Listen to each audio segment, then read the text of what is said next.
in with some high-impact NHRA action.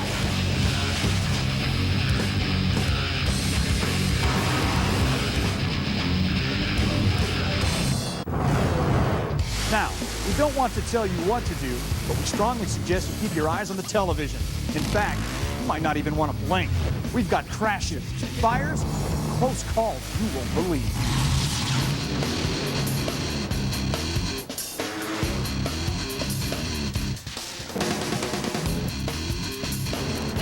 And a huge crash for Dixon.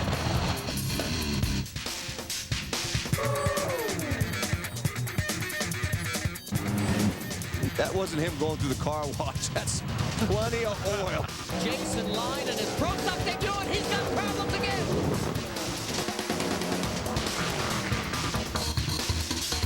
Here goes Cap in trouble. Man, he is just living.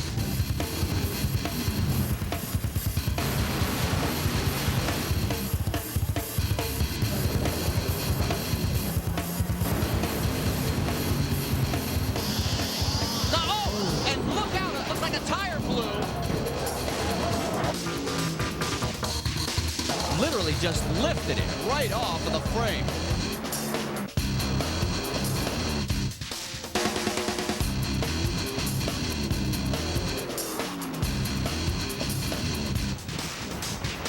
And he's got himself a handful of hot race cars. The 2006 U.S. Nationals in Indianapolis. Ron Krischer takes on B. Gaines in the second round of Pro Stock. Krischer loses the race, then loses control of his race car. The crash was one of the most frightening of the season, but the roll cage and safety equipment did their jobs. Krischer lived to race another day and had one heck of a story to tell. The run on the computer graph that I looked at afterwards, we were in real good shape. It was a real good run. We were running faster than we'd run all weekend. The thing was smooth, it wasn't out of control, the clutch was right, we got to high gear, and we got into something just short of 1,000 feet. The tires spun up and the car jerked right and left in about a quarter of a second and was gone. Oh my, what a crash. What happened there? All of a sudden, the car just goes hard left. It just happened that fast. I threw the chutes as soon as it squiggled the first time because the tires started to rattle and you knew you were going to have a problem. But as the car started to turn and roll, the chute bags didn't open. They just kind of floated along with the car. It was almost like a cartoon. You hit the wall like Wile E. Coyote and then the chutes opened and fell down. But it did save me because we'd have still been going and I was knocked unconscious and that thing wasn't going to slow down. It was just going to keep on going. So the chutes did make a difference till they burned off. Now remember, there isn't basically any downforces on these Pro Stock cars, so when that thing drifts and you snap out of the throttle, it just brings that back end around and then probably rotated onto that right tire and then just drove it level. What I remember is the car starting to go a little bit crooked and reaching up to grab the chutes, and that's as much as I remember till I was in the helicopter going to the hospital. I broke some ribs and got third-degree burns through my fire suit, and both legs were pretty bummed up for 2 or 3 weeks. I couldn't walk. Pro Stock. It looks pretty similar to what you might drive on the streets. That's pretty much where the similarities end. They are serious racing machines and they are very unforgiving. These cars, they don't have as much downforce the middle of the track. I mean, we're running 160 miles an hour at the 8th mile. So it's real important to keep these things straight. Now, obviously, you saw what happened to Dave Northrup at Maple Grove. He got a little bit out of the groove, not even 4 or 5 inches, and the car literally shot to the left and went up on his roof. So it was really a bad deal. So it's really important to keep these in the groove. And, you know, the NHRA does a good job keeping these tracks straight, but once in a while, you'll see something freak happen where they get out of shape real bad. And when they get out of shape real bad, it all happens really quick. You know, if the car wants to pull a little bit one way or the other, or shake a tire, rattle a tire a little bit, get out of the groove, you're doing a lot of steering, and you can't just jerk a wheel on these things. You got to kind of guide them. It's more like guiding a missile, honestly. You just got to be gentle but quickly, smoothly, gentle somehow.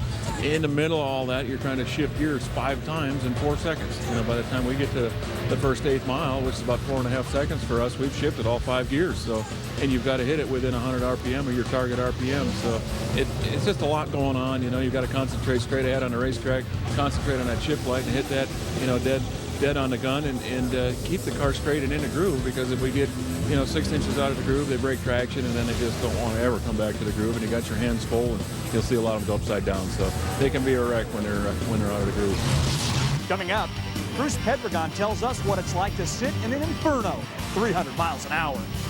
And we dissect one of the most horrifying crashes in the history of the sport. When NHRA Thrills and Spills continues. Here's a Mr. Leffler, why don't you tell the class why you're here? Claustrophobic. You feel like you want to get the car stopped. You saw the car erupt into flames. The main thing is keep your composure and just go with it. Kind of just ride it out.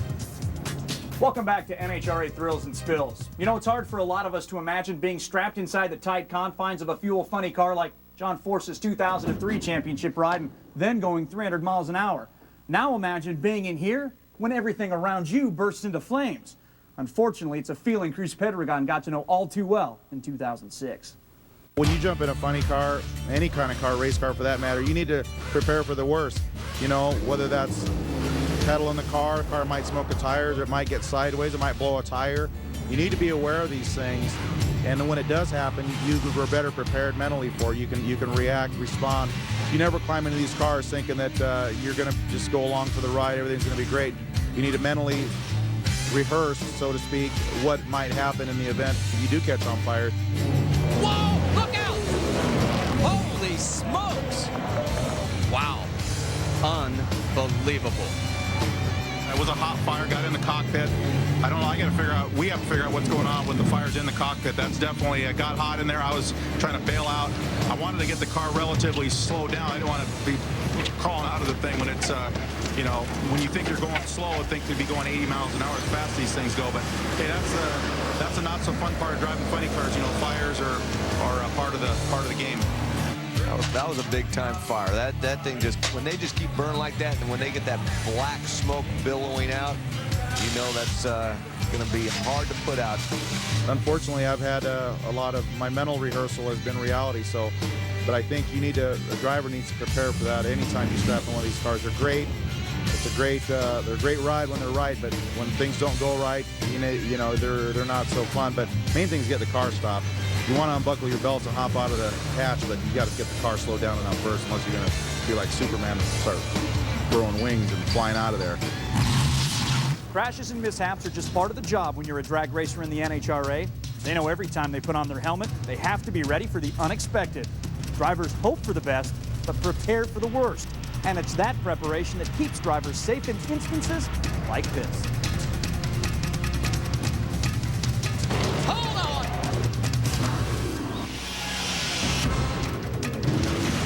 Oh, Palmer explodes the motor and it cuts the tire, and he is hanging on. Oh, Selzy blows it up, Whoa, look out!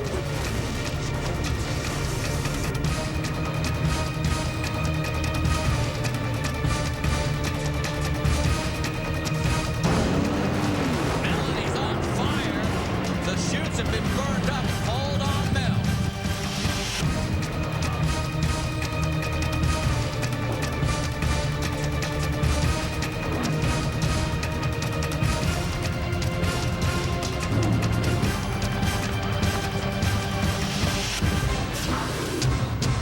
We see drivers make hundreds of runs every weekend in these nitro-breathing top fuel and funny cars, and they make it look so easy.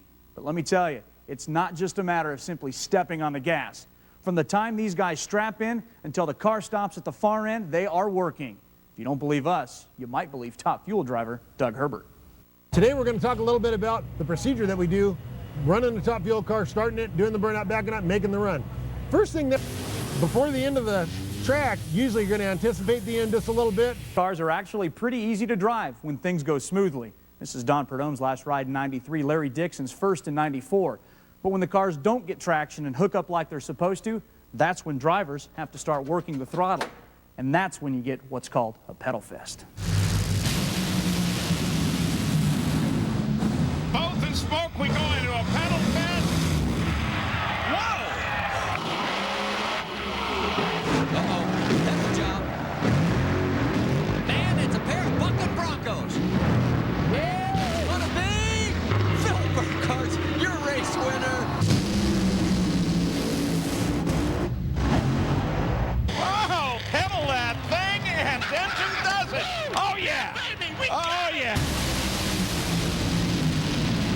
Well, smoke on both sides. We got a pedal fest.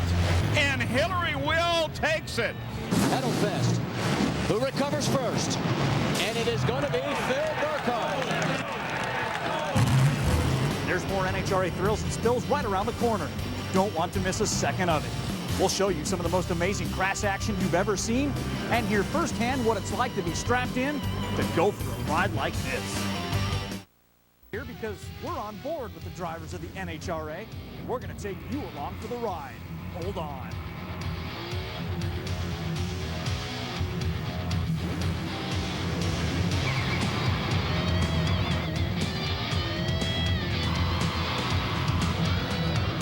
April 2006, Corey McLenithan is attempting to qualify for the Top Fuel field in Bristol, Tennessee. The run starts smoothly, but what happens next defies description. It'll go down as one of the most amazing and frightening crashes in NHRA history.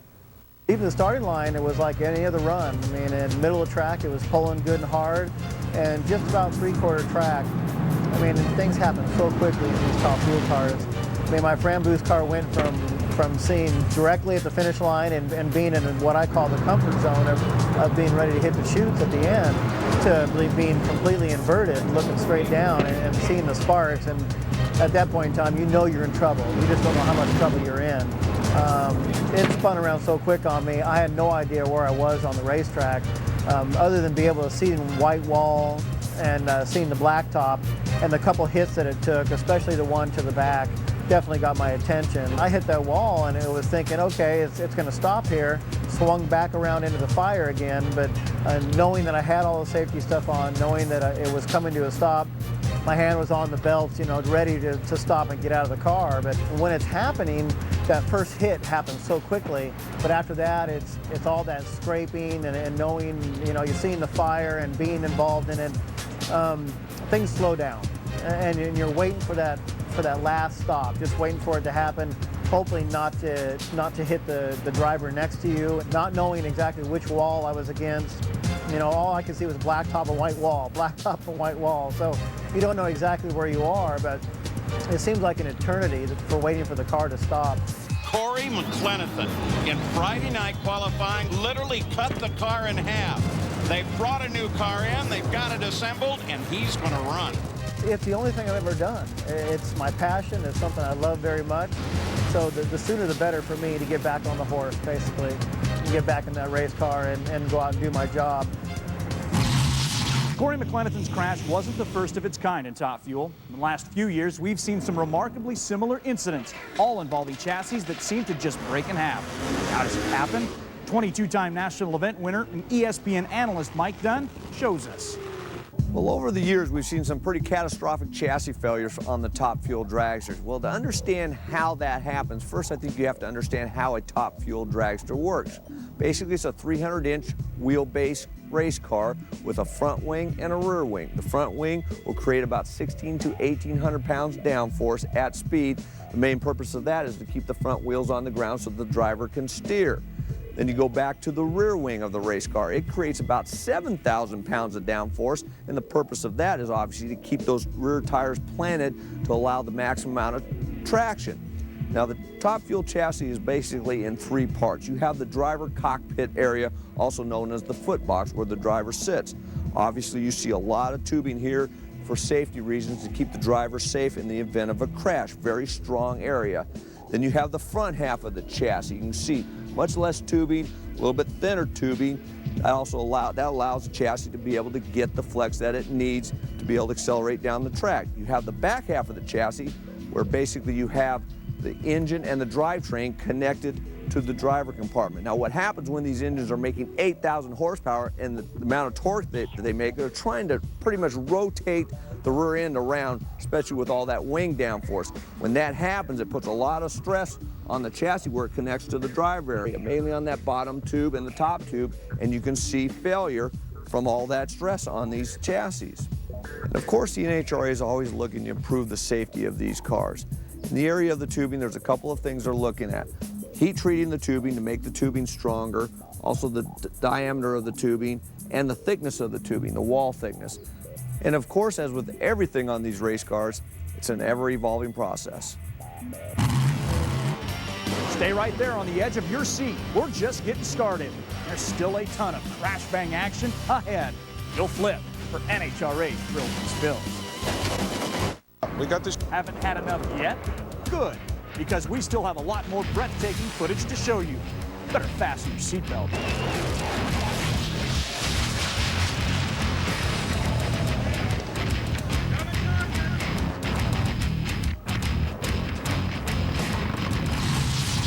Over the past few years, funny car driver Del Worsham seems to have had more than his fair share of scary moments behind the wheel. We've seen his Mountain Dew body blown sky high in Chicago. And who could forget this bone-jarring ride he took in Reading, Pennsylvania. But at the last race of 2006, Worsham reluctantly once again made our highlight reel. It was a very, very, very long ride. From the time the blower popped to where I finally came to a stop out there, you know, at the end of the sand trap there, it just seemed like it was forever, especially when the car started flipping. That was just the longest, you know, however long it was, 1.5 seconds or 2 seconds, whatever it took. It was unreal how long. The silence in the air from the time it entered the sand trap to when it came down on top of that net, it just seemed like forever. Oh, huge explosion.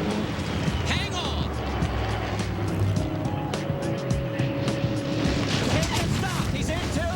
And oh my, the car is up and over.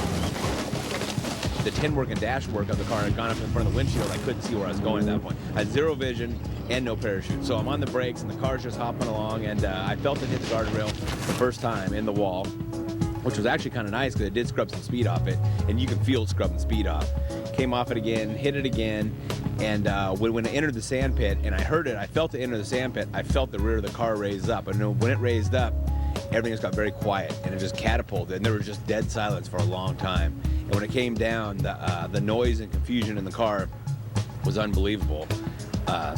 Then it got quiet again. It must have been the second time it was flipping over, you know, and when it came down the second time, again, it was just utter chaos in the car. I was just like, what is going on here? And finally, shortly after that, it came to a stop, and at first I thought maybe I was upside down because all the sand was in my helmet from hitting, but I was actually right side up, and I kind of looked around and looked down and felt my legs and saw I was at least what I thought was okay at the time, and unbuckled myself, jumped out, and just started looking for an ambulance.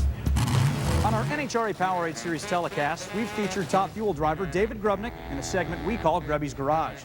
And boy, does Grubby make it look easy. As you can see from this piece, he is flawless every time. You've probably heard the term drop cylinder used a lot in our sport. Now, what that essentially means is that cylinder is seated to support combustion. Really? Then spit it out. This week, I'd like to talk to you.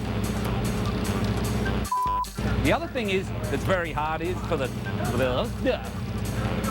other thing that's very hard is me getting this out.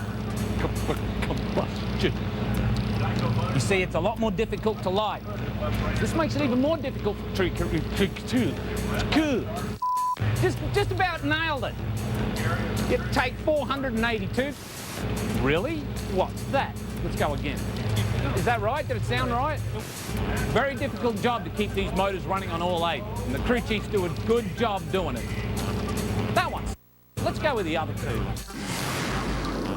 That's all the time we have for NHRA Thrills and Spills from the Wally Park's NHRA Motorsport Museum. Quick reminder, if you're ever in the LA area, be sure to put this place on your itinerary. It'll be worth it. May have been a bumpy one, but thanks a lot for coming along for the ride. I'm Dave Reed. NHRA Thrills and Spills is a presentation of ESPN, the worldwide leader in sports.